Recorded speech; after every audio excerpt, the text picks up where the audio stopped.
గోడకు కొట్టిన బంతి ఎంత వేగంగా వెళుతుందో అంతే వేగంగా వెనక్కి వస్తుంది. కొన్నిసార్లు అయితే కాస్త లేటుగా వెనక్కి వచ్చే అవకాశం ఉంది.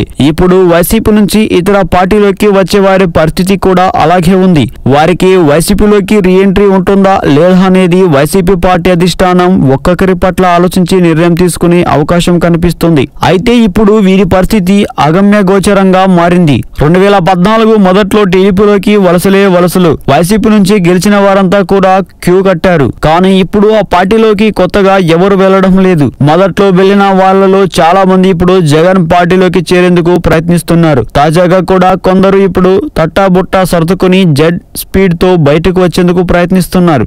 అయితే నియోజకవర్గాల పునర్విభజన ఇప్పట్లో జరిగే అవకాశం లేకపోవడంతో టీడీపీకి అసలు చిక్కు వచ్చి పడింది. వీరికి వచ్చే ఎన్నికల్లో టీడీపీ టికెట్ ఇస్తే ఆ నియోజకవర్గాల ఇన్ఛార్జీలు పార్టీ క్యాడర్ మొత్తం వైసీపీలోకి వెళ్లిపోతుంది. పైగా గతంలో వైసీపీ క్యాడర్ అలాగే ఉంది. పోనీ టికెట్ ఇవ్వకుండా ఉంటే చంద్రబాబు మోసపూరిత విధానాలు బహిర్గతం అయిపోతాయి.